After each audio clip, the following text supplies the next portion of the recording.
Kumusta? Welcome sa Historiador TV. Sa video na ito, pag-uusapan natin kung bakit napakahalaga na manatili ang kapayapaan sa Pacific Region, lalo na sa gitna ng tensyon sa West Philippine Sea. Gagamitin natin ang mga facts at pag-aaral upang mas malinaw ang dahilan kung bakit dapat tayong magkaisa at maging maingat sa bawat hakbang. Una, ang strategic importance of the Pacific. Ang Pacific Region ay isa sa mga pinaka-strategic na bahagi ng mundo. Dito dumadaan ang mahahalagang maritime trade routes, at dito rin nakapwesto ang maraming bansa na may magkakaibang interes sa seguridad, kalakalan, at teritoryo. Sa West Philippine Sea, may patuloy na tensyon dahil sa territorial claims. Halimbawa, ang Pilipinas at China ay parehong nag-aangkin ng ilang bahagi ng dagat, na naging sanhi ng diplomatikong hamon at tensyon sa rehiyon. Ngunit ang problemang ito ay hindi lang usapin ng teritoryo. Apektado rin ang kalikasan at kabuhayan. Ayon sa pag-aaral, ang West Philippine Sea ay tahanan ng mahigit 37,000 square kilometers ng coral reefs, at nagbibigay ito ng pagkain at kabuhayan sa milyon-milyong Pilipino. Sa madaling salita, kapag nagkaroon ng marahas na conflict, apektado ang buhay ng bawat isa. Ikalawa, economic at security impacts. Kapayapaan sa rehiyon ay mahalaga sa tatlong pangunahing aspeto. Una, seguridad ng kabuhayan. Milyong-milyong pamilya ang umaasa sa pangingisda at yamang dagat mula sa exclusive economic zone ng Pilipinas. Kung magkaroon ng digmaan o marahas na altercations, mawawala ang kabuhayan ng mga Pilipino. Pangalawa, freedom of navigation. Dito dinadaan ang malaking bahagi ng pandaigdigang kalakalan.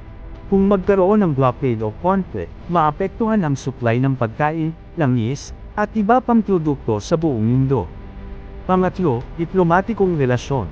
Ang kapayapaan ay nagbibigay daan sa negosasyon at treaties, tulad ng UNCLOS, sa halip na puwersa. Nakakatulong ito upang maiwasan ang eskalasyon at mapanatili ang stability sa rehiyon. Dagdag pa rito, ang kapayapaan ay nakakaiwas sa malawakang epekto ng digmaan, tulad ng paglikas ng mga mamamayan, pagbaba ng ekonomiya, at panganib sa public health. Ikatlo, environmental at humanitarian considerations. Bukod sa ekonomiya at seguridad, mahalaga rin ang kalikasan. Ang West Philippine Sea ay mayaman sa biodiversity, coral reefs, isda, at iba pang yamang dagat. Kapag nagkaroon ng marahas na conflict, posibleng masira ang mga ecosystem na ito. Ang bawat hakbang para sa kapayapaan ay proteksyon hindi lang para sa mga tao, kundi para rin sa kalikasan. Mahalaga na ang bawat bansa ay sumusunod sa batas at nagkakaroon ng transparency sa kanila.